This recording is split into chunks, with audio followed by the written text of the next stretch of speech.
Fala galera, tudo beleza? Meu nome é André, eu sou fã de luta livre há mais de 30 anos e hoje teremos mais um Sincerão da Galera. Sim, aquele momento em que eu reajo aos comentários de vocês e a gente pode trocar uma ideia. Geralmente é uma conversa que a gente costuma ter nas nossas lives. Aliás, eu quero já convidar você para a nossa live do SmackDown de hoje, às 8h30 da noite. Tá? Esteja com a gente e a gente mostra como é que você pode assistir o SmackDown e também acompanhar as minhas reações. Mas geralmente a gente tem muita conversa, muito bate-papo durante as nossas lives e a gente acaba reagindo e trocando uma ideia com a galera que está lá e manda as perguntas e as colocações pra gente. Mas o Sincerão da Galera é aquele momento que a gente pega os comentários que vocês botam nos nossos vídeos e a gente reage a eles. Então, se você quiser saber o que a galera daqui do canal tá pensando e o que eu penso a respeito desses comentários, assista esse vídeo até o final, porque tem muita gente com muita opinião polêmica e a gente vai tratar sobre isso nesse vídeo. Mas não deixe de fazer tudo aquilo que a gente pede para ajudar o nosso canal. Deixe seu like, se inscreva no canal, ative o sininho para receber as notificações, deixe o seu hype e, acima de tudo, assiste esse vídeo do comecinho até o finalzinho, porque é isso que faz o YouTube divulgar a gente, beleza? Então, vamos lá para mais um Sincerão da Galera. E a gente já vai começando com o Gabriel Machado, né? O Gabriel Machado que trouxe um comentário sobre o cash-in do Seth Rollins, né? Ele vai dizer o seguinte: olha, o cash-in seria muito esperado caso não tivesse acontecido a lesão do Seth Rollins, mas deixou geral na dúvida se era kayfabe ou real. Foi algo muito bem elaborado e saiu da mesmice. Sobre a Jade Cargill, o que vocês acham? Ela vai ser rebaixada para o midcard ou vão trocar ela de brand? Bom, são duas perguntas, são duas colocações, vamos tratar uma de cada vez. Com relação ao Seth Rollins, eu concordo que estava muito cantado já desde quando o Seth Rollins ganhou o Money in the Bank que ele iria fazer o cash-in no SummerSlam. E a história era a que fazia mais sentido, ele fazia o cash-in em cima do Punk. A partir do momento que o Punk se tornou desafiante para o Gunther, então aí é que ficou mais cravado na pedra que ia ter um cash-in do Seth Rollins. Então a única forma que eles tiveram de tentar tornar a coisa um pouco menos previsível foi inventando a contusão do Seth Rollins. E eles fizeram esse trabalho de forma magistral. Eles fizeram o Seth Rollins cair contundido como se ele tivesse se contundido. Depois veio a assistência médica, a luta foi interrompida, ele se levantou para tomar o BFT, o que acabou até ajudando o LA Knight no processo, e ele sumiu do mapa. Chegou a dar entrevista no programa do Rich Eisen, dizendo que ele só iria voltar na estrada para WrestleMania do ano que vem, e eles não davam notícias sobre a contusão do Seth. O que começou a me fazer desconfiar de que a situação realmente era fake, e que inclusive me fez apostar sobre isso no preview do SummerSlam que eu botei no ar na segunda-feira antes do SummerSlam para os membros daqui do canal, foi o fato de que mesmo uma semana antes do SummerSlam eles ainda não tinham soltado uma notinha sobre cirurgia, quanto tempo fora, reabilitação. Geralmente eles fazem isso. As páginas na internet com seus insiders geralmente já divulgam quando que a pessoa faz cirurgia. E não foi nada divulgado. Então, o fato de nada ter sido divulgado, do SummerSlam estar chegando, indicou pra gente que isso poderia acontecer e acabou que a gente mudou a nossa visão sobre se era fake ou se não era fake em cima da hora, mas assim, ainda meio incerto, mas na segunda-feira a gente apostou que era fake. E acabou tornando a história muito boa e fez com que todo mundo se surpreendesse. O impacto certamente foi muito maior da forma como foi apresentada do que se tivesse sido de uma forma mais genérica, digamos assim, por conta de todo mundo já saber que iria acontecer. E com relação a Jade Cargill, cara, a gente vai até comentar um pouquinho mais para frente, mas sobre a sua pergunta, eu acho que pelas informações que estão vindo lá da WWE, ela vai ser rebaixada, tá? Parece que a WWE perdeu a fé nela. Ela teve várias chances de mostrar qualidade, mostrar talento no ringue, mas a insegurança, a quantidade de bots, a falta de maleabilidade nas lutas, eu acho que acabou pesando contra ela. Eu acho que o grande problema da Jade Cargill, e olha que eu fiz um vídeo sobre isso logo no começo do canal, falando sobre ela, e eu disse que talvez o maior problema dela é que ela não teve o desenvolvimento correto. Ela na AEW, ela só ganhava squash, todo mundo que fala do período dela na AEW fala que era quase como se fosse uma Goldberg, e aí na WWE, quando ela deveria ter sido trabalhada para poder conhecer o estilo de luta da WWE, mandaram ela direto pro main roster. Então eu acho que foi um erro da WWE, agora não tem o que fazer, vai ter que consertar, e eu acho que a melhor forma de consertar isso é vindo de baixo e fazendo ela subir gradativamente no roster. Talvez uma temporada com um título secundário seja o melhor para ela nesse momento.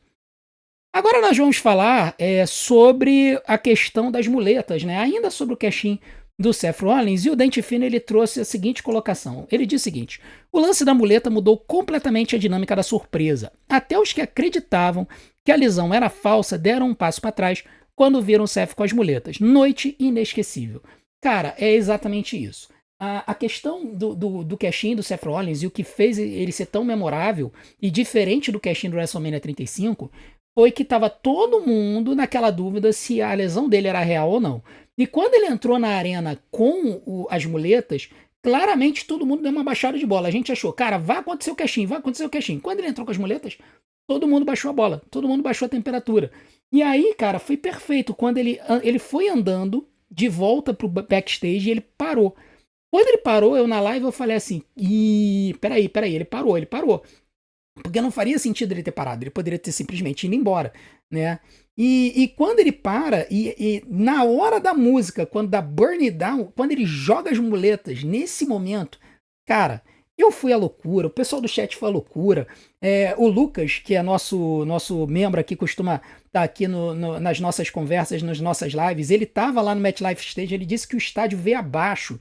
Então, assim, foi realmente muito bem construída, foi excelente esse cash-in e a gente não tem do que falar. A WWE fez um trabalho primoroso nesse cash-in. Agora o Diego Miranda ele vai falar sobre a luta do CM Punk e sobre o Gunther, porque tem gente que tem opiniões bem fortes sobre essa luta, tá? E inclusive sobre os lutadores que participaram. A colocação dele é a seguinte: a única coisa boa dessa luta do Punk foi o final épico, mas sinceramente foram 30 minutos de uma luta de vovós. Teve alguns botes horríveis, por que ninguém tá falando disso? E foi muito arrastado. Ver o Punk a luta inteira visivelmente exausto me deu agonia. Eu só queria que eles acelerassem logo pro final pra ver pro velho descansar. Aqui a gente tem algumas coisas que a gente precisa colocar que são importantes. Eu acho que tá tendo uma certa... assim... não é preconceito, mas é uma certa má vontade com o CM Punk, considerando que ele realmente não é o mesmo de 20 anos atrás ou de 15 anos atrás. Ele tá com um estilo de luta um pouco mais lento, mas o pessoal tá associando isso a cansaço. Eu acho que ele é um cara que sempre vendeu muito bem os golpes e sempre vendeu muito bem as lutas. E eu acho que ele apenas está exagerando um pouco na hora de vender esse cansaço, que na verdade é aquela ideia de que ele justamente, ele é um cara que já tá mais avançado na idade, já tá meio, né, tá meio velho, como você tá dizendo, e isso favorece a ele vender muito bem as lutas. Eu acho que se a WWE percebesse que ele tivesse cansando muito rápido, cara, eles já teriam dado um jeito nisso, eles já deram um jeito em vários outros lutadores. Eles têm, hoje em dia a WWE tem main eventer a dar de sobra, eles poderiam até tirar o Punk do main event se eles quisessem. Eles não fazem porque eles entendem que ele ainda consegue entregar uma luta. Na minha opinião, a luta do Punk e do Gunther foi épica, a luta em si foi sensacional. Ela não foi o que foi Cena e Cody Rhodes, com certeza. Cena e Cody Rhodes foi melhor. Mas eu acho ainda assim que foi uma luta excelente. Inclusive, se você for lá na Império do Wrestling, ela recebeu uma nota altíssima. Recebeu 4.3 estrelas na média. Se você considerar que o pessoal lá é até um pouco mais crítico do que o normal, assim, recebeu excelentes notas a luta. E quanto aos bots horríveis que você tá falando, eu particularmente, os únicos bots que eu percebi foram 2 powerbombs do Gunther, que na hora que ele foi jogar o CM Punk no chão, ele meio que o CM Punk deu uma escorregada. Aí não foi culpa do Punk, foi culpa do Gunther. Provavelmente o Punk estava bastante suado e acabou escorregando. Eu acho que isso não atrapalhou o andamento da luta e nem a apresentação da luta, e é por isso que eu dei 5 estrelas para ela. A maioria das pessoas aí na internet deu 4 estrelas, 4 estrelas e meia. Então, assim, mesmo pra galera que é muito mais crítica do que eu, todo mundo deu uma nota boa pra luta, então eu não vejo que ela tenha sido essa luta tão horrível assim, não. Agora, o Maizuz, ele também tem uma colocação muito peculiar sobre essa situação. Ele diz o seguinte: eu só parabenizar o Gunther. Perdeu, mas mais uma vez conseguiu extrair uma boa luta contra o senhor de idade. Até quando vão defender o que o senhor Phil Graves sabe lutar? Até quando vão defender que esse lutador medíocre merece virar campeão? É fato que se ele não tivesse sido tão canalha no passado, ou menos tivesse pedido desculpas e buscado se redimir, não voltaria para a WWE com tantos problemas internos que atrapalharam ele se tornar campeão mundial. Bom, mas aqui nós temos algumas questões que eu queria comentar, tá? Primeiro lugar, eu concordo contigo, o Gunther é um excelente lutador. Tem gente que não gosta dele, tá? Porque tem gente que não gosta desse estilo mais brawler dele. Mas, diferente do Brock Lesnar, por exemplo, o Gunther ele traz uma variedade de golpes para o estilo de luta dele que faz com que as lutas dele sejam muito interessantes. Além disso, ele também precisa ter um bom oponente para conseguir casar a luta, porque senão ele não consegue trazer essa grande quantidade de movimentos que ele tem. Ele acaba ficando engessado na pancadaria. E ele consegue extrair isso de um lutador mais leve, que é o caso do CM Punk. Então, aqui, na mecânica da luta, a gente precisa, no final das contas, elogiar os dois, porque a luta acabou casando. Né? Não foi aquela luta que só o Gunther lutou. Não, o Gunther lutou e o CM Punk vendeu. Se o CM Punk não tivesse vendendo, a gente estaria olhando pro Gunther e estaria falando assim, pô, mas que cara frouxo. Né? Tipo o que aconteceu na luta contra o Goldberg, que ele encheu o Goldberg de chop e o Goldberg não vendeu. Né? Então, assim, eu acho que quando a gente elogia o Gunther, a gente também tem que elogiar o Punk por ter casado muito bem a luta. É claro, eu acho que às vezes a gente compara muito o Punk com o Punk de 2010, de 2012, de 2015, e não dá pra comparar. Mas eu acho que ele ainda entrega bem. E com relação a ele saber lutar, cara, aí é uma questão de o que é saber lutar, né? Eu entendo que saber lutar significa tomar um bump direito, vender uma luta, aplicar golpes direito, ter uma variedade de golpes, ter uma história a apresentar na luta. E a luta teve tudo isso. Se a gente comparar, por exemplo, com uma luta, vamos chutar aqui, uma luta feminina, uma luta da Jade Cargill, por exemplo, não tem como comparar. A Jade Cargill você pode chegar e você pode alegar, poxa, ela é mais limitada no ringue, ela não sabe lutar, você pode ter esse argumento. Mas com relação ao Punk, é meio complicado de você colocar. Porque as lutas dele, no final das contas, são boas. A luta dele contra o Cena foi boa. A luta dele contra o Gunther foi boa. Então, quando a gente vê um lutador que tem uma sequência de lutas boas, muito boas, excelentes, é difícil a gente chegar e dizer, ah, não, foi tudo do adversário. Né? Não foi tudo do adversário. A pessoa que perde ou a pessoa que apanha durante a luta também deve ser elogiada. Então, por isso que eu não concordo quando você fala que o CM Punk não sabe lutar. Na verdade, eu entendo que ele sabe por conta de todos esses detalhes que acabam fazendo com que a luta livre seja essa coisa maravilhosa que a gente assiste. Agora, o Iago, ele trouxe um comentário exatamente sobre a Jade Cargill, né? Então vamos falar sobre a Jade Cargill agora. Percebam que a gente saiu do SmackDown antes do SummerSlam, e agora a gente está partindo para comentários do SummerSlam. Ele diz o seguinte: vi os comentários antes de assistir o show. Pelos comentários achei que a luta da Tiffany e da Jade tinha sido desastrosa. Todo mundo acabando com a Jade, e assistindo o show achei muito boa, e dá pra ver nítida a evolução dela. Bom, o Iago, aqui nós temos algumas considerações. A Jade Cargill, ela não é que ela seja completamente ruim no ringue. Quando eu considero um lutador muito ruim, eu considero um lutador que é extremamente limitado, que não tem maleabilidade no ringue, é uma pessoa que não vende bem os golpes, que quando toma bump se esborracha todo no chão errado. Tem todas essas situações que a gente tem que considerar quando a gente considera um lutador ruim no ringue. Eu não acho que a Jade Cargill é uma lutadora ruim, eu acho que ela é uma lutadora limitada pelo fato de que ela só utiliza basicamente movimentos de força, porque ela é uma lutadora muito forte, esse é o lado forte dela. Ela precisava trabalhar outras coisas no moveset dela? Eu acho que sim. Não significa que ela precisa ficar dando salto mortal por cima da terceira corda, não é isso.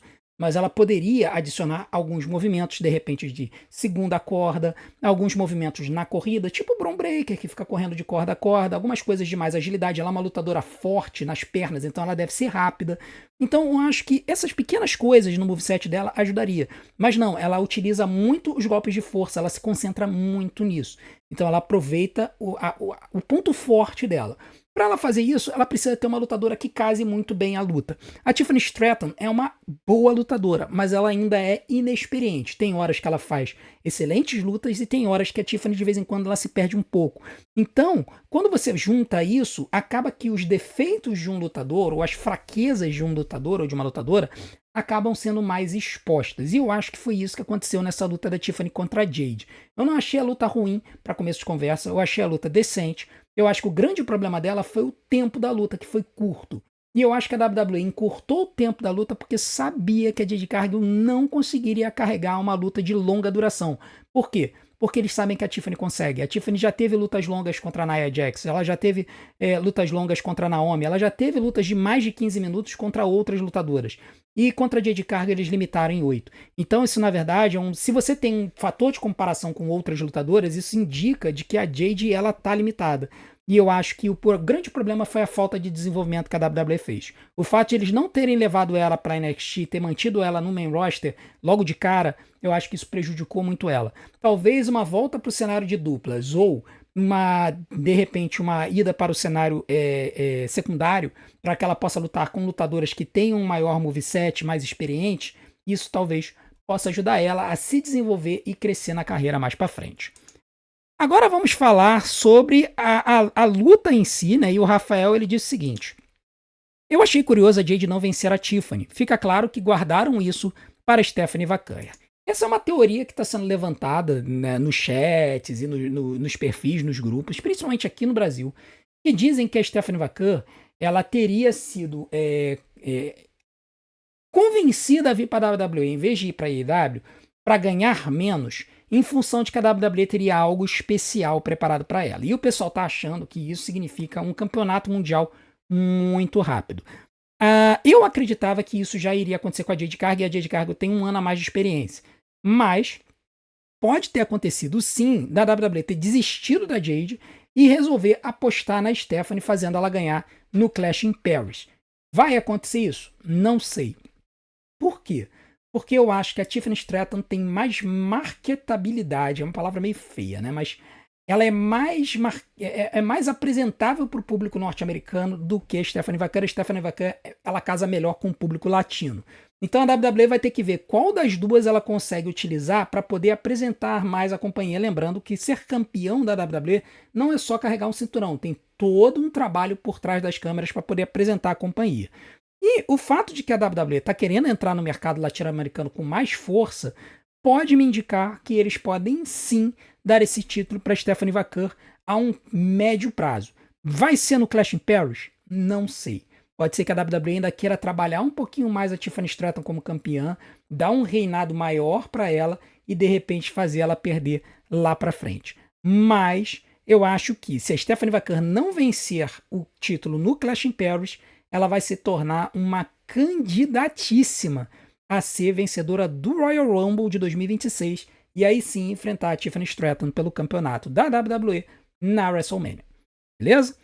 Agora vamos falar sobre o Logan Paul, né? O Rafael ele vai trazer um comentário bem interessante sobre ele. Ele vai dizer o seguinte: só alguns frustrados no Twitter que seguem a não reconhecer que o Logan Paul como lutador é bom. Colocam fora do ringue à frente para fazer uma avaliação sóbria sobre o que ele vem fazendo em pouco tempo. Aqui a gente precisa só falar uma coisa, tá? O Logan Paul como pessoa é uma pessoa muito autoconfiante, beirando ao arrogante. E ele tem, na vida real, quando ele se apresenta no Impulsive, quando ele ajuda o irmão Jake Paul, né, cara, ele se apresenta como um rio natural, quase como se ele fosse um rio na vida real. Eu acho que isso tudo é uma personagem. Tudo bem que ele teve a situação lá do curso, que ele foi ensinar adolescentes a serem youtubers e o curso não entregou porcaria nenhuma e tudo mais. Tirando isso, tirando esse detalhe, o Logan Paul hoje é um cara casado, com filha, se não me engano. Ele tem um programa de sucesso, que é o Impulsive. Ele fez a carreira dele, fez a vida dele. Ele não precisava estar na WWE. Ele não precisava da WWE para nada, a vida dele estava feita.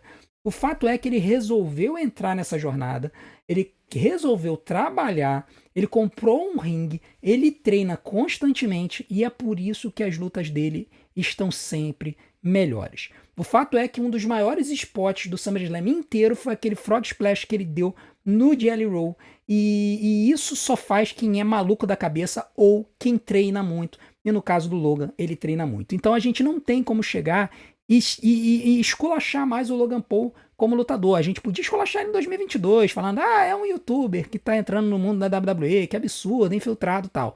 Mas hoje ele já provou que ele é um bom lutador, ele é um excelente heel e ele com certeza vai ser muito empurrado pela WWE no futuro. Por isso que nas minhas listas de futuros campeões mundiais da WWE, o Logan Paul ele tá cada vez mais lá em cima. Agora, vamos fazer uma pequena homenagem ao nosso queridíssimo Lusitano Zé, que sempre aparece nas nossas lives. Ele ficou mega feliz com o campeonato da Alexa Bliss. Ele fez essa musiquinha, eu não sei cantar, eu só vou ler. Estou feliz, Bliss ganhou. Estou feliz, Bliss campeão. Olê, olê, olê, olá.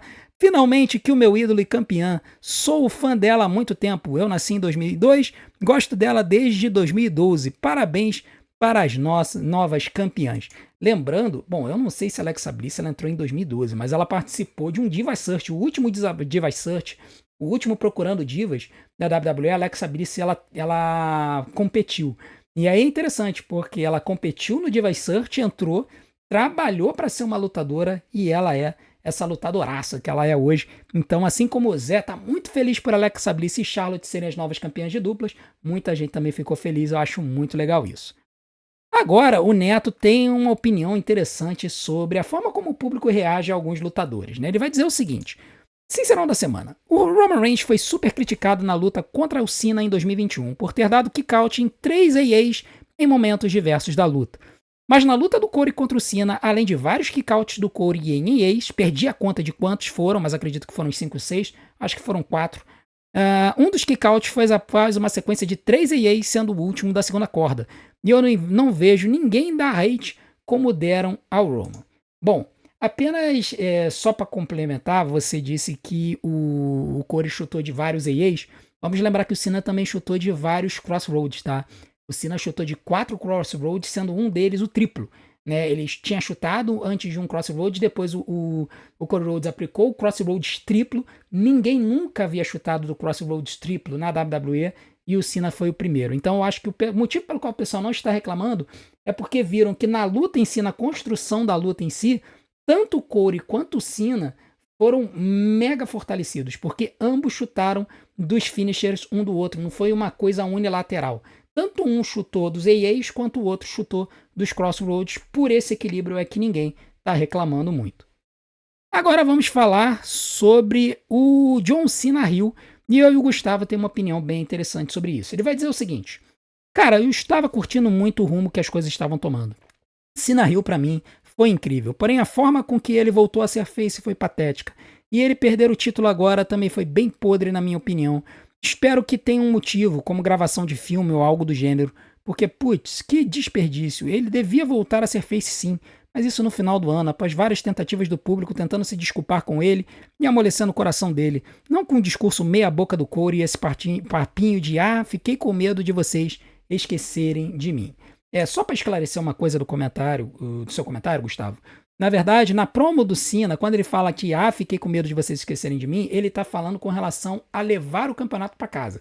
Ele disse que o motivo pelo qual ele disse que iria levar o campeonato para casa é porque ele tinha medo que as pessoas esquecessem dele. O motivo que ele deu para ele se tornar mocinho, de novo, foi que ele disse que as falas do Corey sobre ele não ser o John Cena de verdade, de que ele queria lutar contra o Cena verdadeiro e não contra aquela pessoa que estava na frente dele, foi o chute no traseiro e ele precisava para voltar ao normal. Então, assim, a gente precisa esclarecer essa questão, mas eu tenho que concordar contigo que, assim, o John Cena como vilão estava excelente, mas o problema foi o face turn. Inclusive, eu fiz um vídeo inteirinho sobre isso, que eu vou deixar aqui no card para vocês depois assistirem.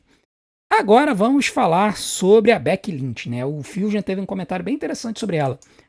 Quando comecei a acompanhar a WWE ano passado e fui pesquisar opiniões de superestrelas ou superastros que não estavam ali, a Becky me chamou a atenção.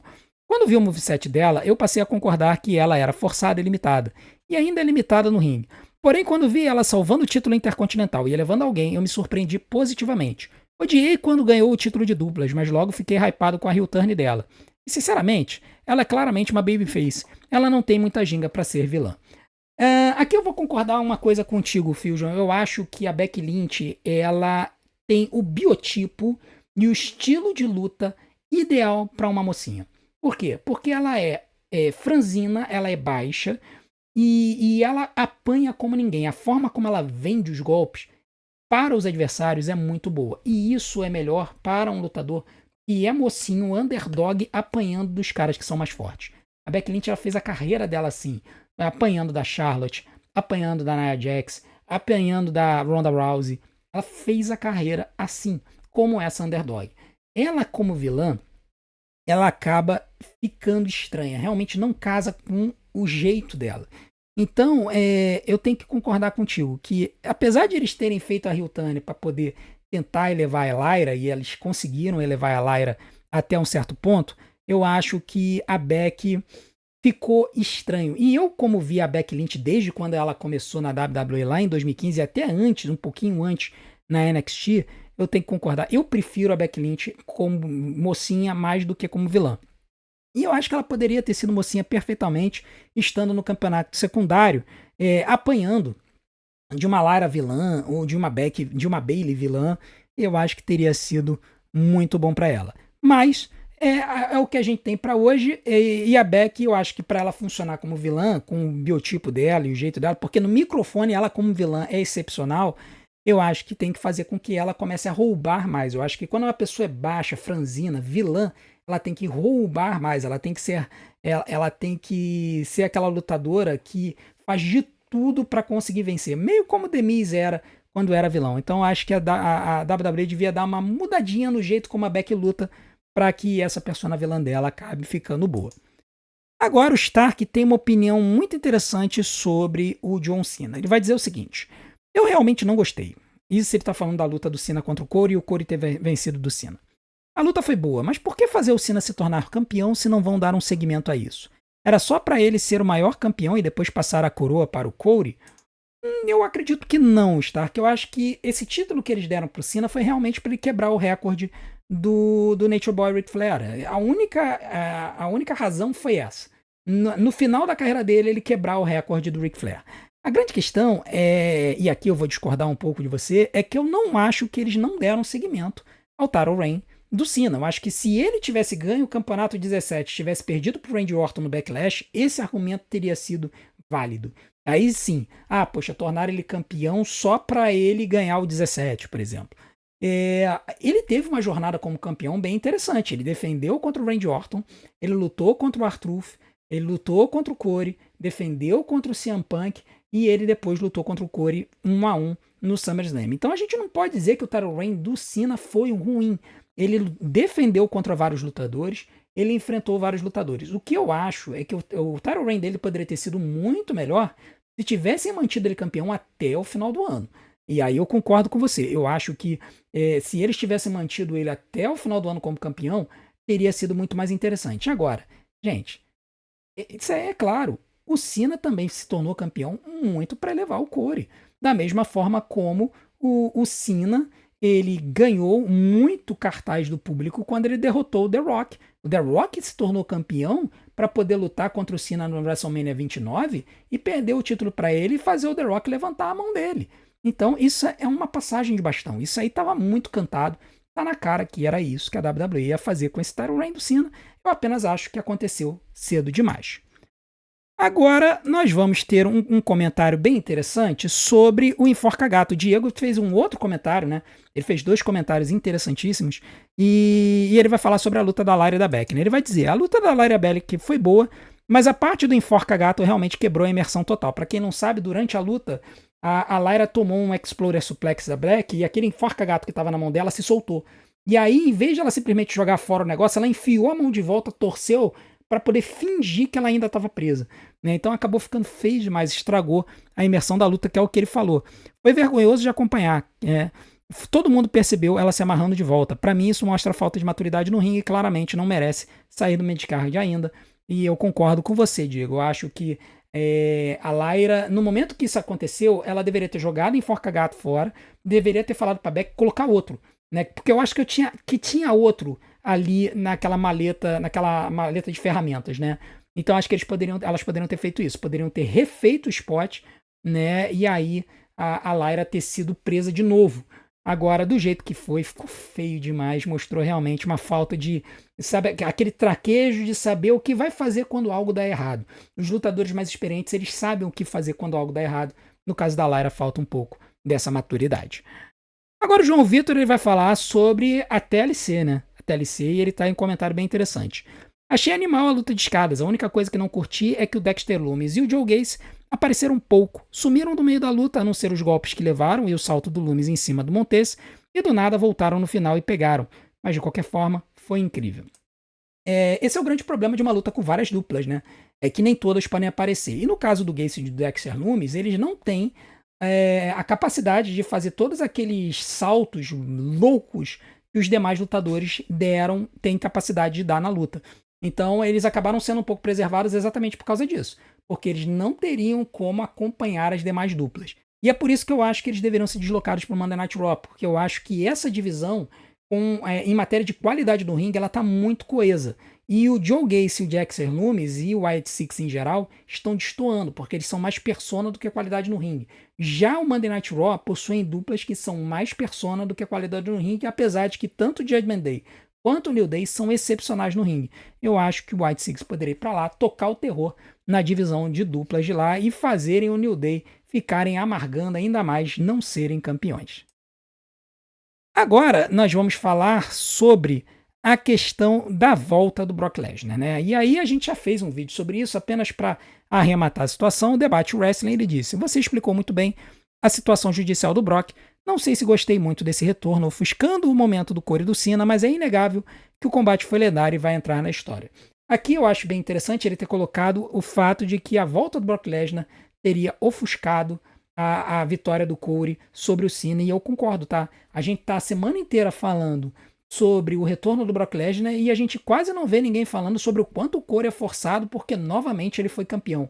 Isso mostra que o retorno do Brock realmente foi algo que acabou ofuscando a vitória do Corey, e a gente vai ter que ver como é que a WWE vai trabalhar isso aqui para frente. Se você quiser saber a minha opinião sobre o retorno do Brock, eu vou deixar aqui na tela, aqui no card, para vocês poderem assistir daqui a pouco. Agora nós temos o William falando sobre a Io Sky e a Rhea Ripley, e o meu comentário que eu fiz no resumo do Monday Night Raw sobre a Io Sky está começando a ficar forçada, né? É uma provocação, é claro, né? Vocês sabem que eu gosto, né? E aí o William chegou e falou o seguinte: calma lá, comparar a Io Sky com a Rhea Ripley é um pouco de sacanagem. A Rhea faz isso há mais ou menos 2 anos, desde que estava no Judgment Day. A Io fez uma vez apenas. Se ela continuar dando carteirada com a Rhea, beleza, a crítica vai para ela também. Mas colocar as duas nesse mesmo patamar ainda não dá. A minha crítica com a Rhea é pela consistência de carteiradas. O William, deixa eu só explicar uma coisa. O motivo pelo qual eu fiz aquela provocação é o fato de que ninguém falou nada sobre o fato da Io Sky ter dado uma carteirada, enquanto que basta a Rhea Ripley dar uma carteirada, que na verdade ela não deu, foi a Io Sky que na história desafiou ela para lutar pelo título. As pessoas adoram comentar e falar que a Rhea é forçada. Mas a verdade é que essa história de carteirada, meu amigo, existe há muito tempo. Isso aí não é novidade da Rhea Ripley nem da Io Sky. A WWE sempre trabalhou com isso. Se um camarada é main eventer, ele tem capacidade e condição de chegar na cara de um lutador, apontar o dedo na cara dele e pedir uma luta pelo título. Que foi o que o Punk fez com o Cena, né? Que o Cena chegou, falou que estava querendo um desafio novo, o Punk chegou lá, botou o dedo na cara dele e desafiou ele para uma luta no Night of Champions. Então, quando a gente percebe a mecânica que a WWE trabalha, desde longa data, a WWE trabalhava dessa forma. Essa história de se fazer torneio, fazer luta por post desafiante número 1 pelo título e tudo mais, cara, isso é invenção recente, isso é coisa do Triple H. Antes do Triple H, na época do Vince McMahon, cara, era só carteirada, era só dedo na cara, entendeu? Dificilmente você tinha torneio, luta pelo post desafiante número 1. Isso é uma coisa muito do Triple H. E aí, a galera às vezes não lembra dessas coisas, e aí não lembra que isso é uma prática comum, né, na luta livre e na WWE. Então aí fica essa coisa de que a Rhea é forçada, a Rhea é forçada. Vocês não reclamem com a Rhea, pelo amor de Deus, reclamem com o booking do Triple H, né? Porque é o Triple H que faz o booking disso. A Rhea é apenas uma lutadora barra atriz que vai lá e faz o que mandam ela fazer, né? Agora, o Debate Wrestling também trouxe 2 comentários muito interessantes. O segundo comentário dele foi sobre a Becky Lynch na promo na segunda-feira, né, contra a Nikki Bella. Becky Lynch afiada nessa promo. Dá pra notar uma diferença enorme daquela situação da Tiffany e da Charlotte, porque ali foi sem permissão, enquanto que aqui claramente a Nikki Bella aceitou isso ser mencionado na promo. Mas cara, esse título intercontinental feminino tá bem bucado demais. Quem dera o título feminino dos Estados Unidos tivesse um booking tão bom quanto. Cara, eu vou dizer uma coisa pra você. Eu acho que o que está fazendo com que o campeonato intercontinental seja tão bem construído é o fato de que você tem melhores lutadoras no Monday Night Raw do que no SmackDown. Eu acho que a divisão feminina do SmackDown está um pouco mais fraca. E eu acho que a WWE deveria mexer nisso. Só que não tem nenhuma notícia de draft. Os lutadores estão mudando de brand o tempo todo. Então eu acho que eles já deveriam mudar alguns desses lutadores pro SmackDown. Por exemplo, um grupo de lutadoras que estava no cenário secundário do SmackDown e foi deslocado para o Monday Night Raw é a Chelsea Green junto com o Secret Service. As três foram deslocadas do SmackDown pro Raw. E a Chelsea, ela tava ali no cenário do campeonato dos Estados Unidos. E eles foram e tiraram ela de lá. Então eles têm que levar pelo menos umas 2 ou 3 lutadoras pro SmackDown para poder começar a fazer fields ali com a Julia e com a Zelina Vega. Senão a gente vai ter Julia e Zelina Vega o tempo todo. E aí realmente vai ficar muito, muito, muito ruim. Agora, o INMP, ele trouxe uma informação interessante sobre a estrutura da WWE em geral que eu queria compartilhar com vocês. Ele disse o seguinte: eu vi algo interessante num server de gringos que eu participo, que eles falaram que não faz nenhum sentido ter mais rios na companhia, se a companhia já está dominada de rios. Agora é o momento de começar a produzir os faces da companhia, porque basicamente todos os maiores títulos de simples estão nas mãos de rios, além do título da WWE que agora está com o Corey. A gente até fez uma postagem recente que a gente colocou a imagem de todos os lutadores da WWE falando que só tinha Rio como campeão. Algumas pessoas questionaram a Tiffany Stratton. A Tiffany Stratton é meio que uma twinner. Ela, quando luta contra uma face, ela luta meio que como Rio. Quando ela luta contra uma Rio, ela meio que luta como face. É um negócio meio esquisito ali da Tiffany, mas acaba funcionando, né? Todos os demais campeões eram Rios. Agora nós temos o Cody Rhodes, agora nós temos a Alexa Bliss e a Charlotte, né? São campeões que são faces. O que eu posso dizer para você, o NP? Eu concordo, eu acho que a WWE ela tá tendo um problema aí para poder construir novos faces para a companhia, novos mocinhos. A grande questão é que a verdade é que para os próprios lutadores ser vilão é mais divertido. Inclusive na série Unreal, ele tem uma situação dessa, do Triple H falando com o Corey sobre como é mais difícil você ser um mocinho bem-sucedido do que um vilão bem-sucedido. É mais fácil você fazer as pessoas te odiarem do que te amarem. Para as pessoas te odiarem, basta você fazer uma afirmação polêmica que o pessoal já vai a você. Por exemplo, um lutador chega numa cidade e fala que o time da cidade ou o time do ginásio que ele tá lutando é uma porcaria. Pronto, a galera já vem embaixo. Agora, se você chega e elogia o time da cidade, o pessoal percebe assim, ele tá querendo massagear nosso ego e tal. Então, o pessoal percebe que é forçado. É muito mais difícil você conseguir a adulação do público. Para você ser um bom face, você tem que demonstrar isso no ringue. E muitas vezes o lutador não tem essa capacidade, então é mais fácil ele ser vilão. Eu acho que a WWE realmente precisa construir. No caso do Cody Rhodes foi muito bem construído. Eu acho que eles estão construindo bem no caso da Rhea Ripley, apesar de que tem gente que está reclamando. Mas também tem o caso da Io Sky, que está sendo muito bem trabalhado, e o caso da Tiffany Stratton está ali meio esquisito.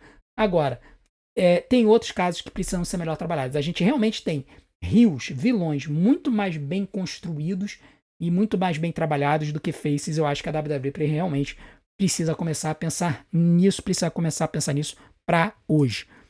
E o Vitor, ele chegou e ele trouxe uma afirmação que é pra gente encerrar hoje o Sincerão da Galera, só pra gente rir um pouquinho, dizendo o seguinte: todo mundo falando da luta do Cena, do Cashin, do The Rock, do Lesnar, e eu aqui só tentando entender por que o Bronson Reed tá roubando tênis do Roman Reigns no Raw. Já é o segundo par de tênis, né? Ele já tinha roubado um antes do SummerSlam, e aí agora no Monday Night Raw, depois do SummerSlam, ele roubou outro, né? Ele roubou um par de tênis vermelhos. Segundo a galera que conhece o Bronson Reed, aparentemente ele tem uma coleção de tênis. Eu não estou ambientado com a vida dele, mas dizem que ele tem uma coleção de tênis. Daí ele está roubando os tênis do Roman Reigns, porque são tênis caríssimos, são tênis personalizados e tudo mais. Mas além disso, tem uma coisa de humilhar o lutador, porque você está tirando literalmente os calçados dele. E você tirar os calçados de um lutador, você está basicamente tirando a base dele como lutador. Tanto é que quando um lutador se aposenta, o que ele faz? Ele tira as botas e bota no centro do ringue ou no centro do tatame, quando é a luta livre olímpica. Então quando o Bronson Reed ele tira os tênis do Roman Reigns, ele está basicamente num ato simbólico dizendo o seguinte: cara, você tem que se aposentar. Essa pelo menos é a minha interpretação, tá? Tem gente que pode ter uma interpretação diferente. O Bronson Reed nunca numa promo disse por que ele tá roubando os tênis do Roman Reigns, apenas o Paul Heyman falou que ele é o Tribal Thief, né? O ladrão tribal, e que é o dono da Shula Fala, né? Que shoe em inglês é sapato, né? O tênis, por conta dele tá carregando os tênis no pescoço. Paul Heyman, sensacional, trazendo um sentido para essa coisa toda. Mas se eu tivesse que apostar, né, eu diria que o motivo simbólico seria essa coisa de ele querer dizer que o Roman Reigns precisa mais se aposentar, e ele tá forçando isso, tirando os tênis dele. Beleza? Bom, esses foram os comentários de vocês dessa semana. Tivemos muitos comentários interessantes. E se vocês quiserem aparecer no próximo Sincerão da Galera, não deixem de colocar os seus comentários nos nossos vídeos de resumos de shows. Hoje nós teremos o SmackDown, então o resumo dele vai pro ar amanhã. Assistam e coloquem os seus comentários sobre o show. E no Monday Night Raw, que vai na segunda-feira pro ar, na terça-feira a gente bota o resumo, coloquem os comentários do Raw lá. E dependendo dos seus comentários, vocês podem aparecer no próximo vídeo. Basta ser extremamente polêmicos e colocarem um tópico por mensagem que vai ser mais fácil de vocês aparecerem nos nossos vídeos, beleza? Hoje à noite, 8h30 da noite, temos live do SmackDown. E venha com a gente, a gente quer se tornar a maior live de luta livre no Brasil. A gente tá chegando lá, hein? A gente tá passando a concorrência, a gente conta com vocês. Para fazer isso, é muito simples. Coloquem o SmackDown ou o Monday Night Raw na televisão ou no seu aparelho primário. Coloquem a nossa live num aparelho secundário, um celular ou um tablet. E aí vocês vão atrasar um pouquinho o áudio da sua televisão para que o áudio em inglês da televisão bata com o áudio da nossa live, porque a gente deixa vazar no vídeo o áudio em inglês do show. Quando você conseguir casar os dois áudios, você vai conseguir acompanhar o show como se eu estivesse narrando e comentando o show ao vivo. Então, eu vou estar lá e eu espero muito vocês. Quem sabe a gente não se torna hoje a maior live de língua portuguesa do mundo. E isso com muito menos seguidores do que os outros. Conto com vocês para isso. Sou muito competitivo e eu quero muito essa conquista. Vem com a gente, hoje 8h30 da noite. E não deixe de fazer tudo aquilo que a gente pede para alavancar o nosso canal, vendo os nossos vídeos, para que o YouTube continue a nos divulgar. Vou deixar algumas opções aqui na tela para vocês. Conto com a sua audiência. A gente se vê do outro lado. Um grande abraço. Até hoje à noite, 8h30, na live do SmackDown.